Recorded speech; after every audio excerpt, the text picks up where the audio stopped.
আমাদের 2 BHK একটা project. এখানে আমাদের কাজটা হচ্ছে এই ফল সিলিং হবে। এই ফল সিলিংয়ের হচ্ছে এই যে বিমগুলো আছে, শুধু এই বিমগুলো কভার করার জন্য সাইড থেকে হচ্ছে ট্রে হবে, আর এই মিডিলে একটা করে ডিজাইন হবে। এখানে যেমন দেখতে পাচ্ছ যে ডিজাইনটা আমরা মার্কিং করে এর ফ্রেমিংটা করে রেখেছি। এরপরে আমাদের বোর্ড বসানোর কাজ শুরু হবে। তো এটা হচ্ছে কিচেন রুম। কিচেন রুমে হচ্ছে প্লেন সিলিং হবে। এই যে আমরা প্লেন সিলিংয়ের খাঁচা করে রেখেছি। তো এইটা হচ্ছে ফার্স্ট বেডরুম।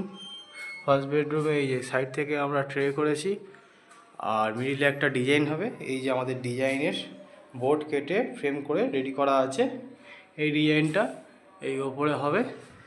এরপরে চলো আমাদের সেকেন্ড বেডরুমটা আমরা দেখাচ্ছি। আর এই যে জায়গাটা আছে বাথরুমের, এই জায়গাটা হচ্ছে প্লেন সিলিং হবে।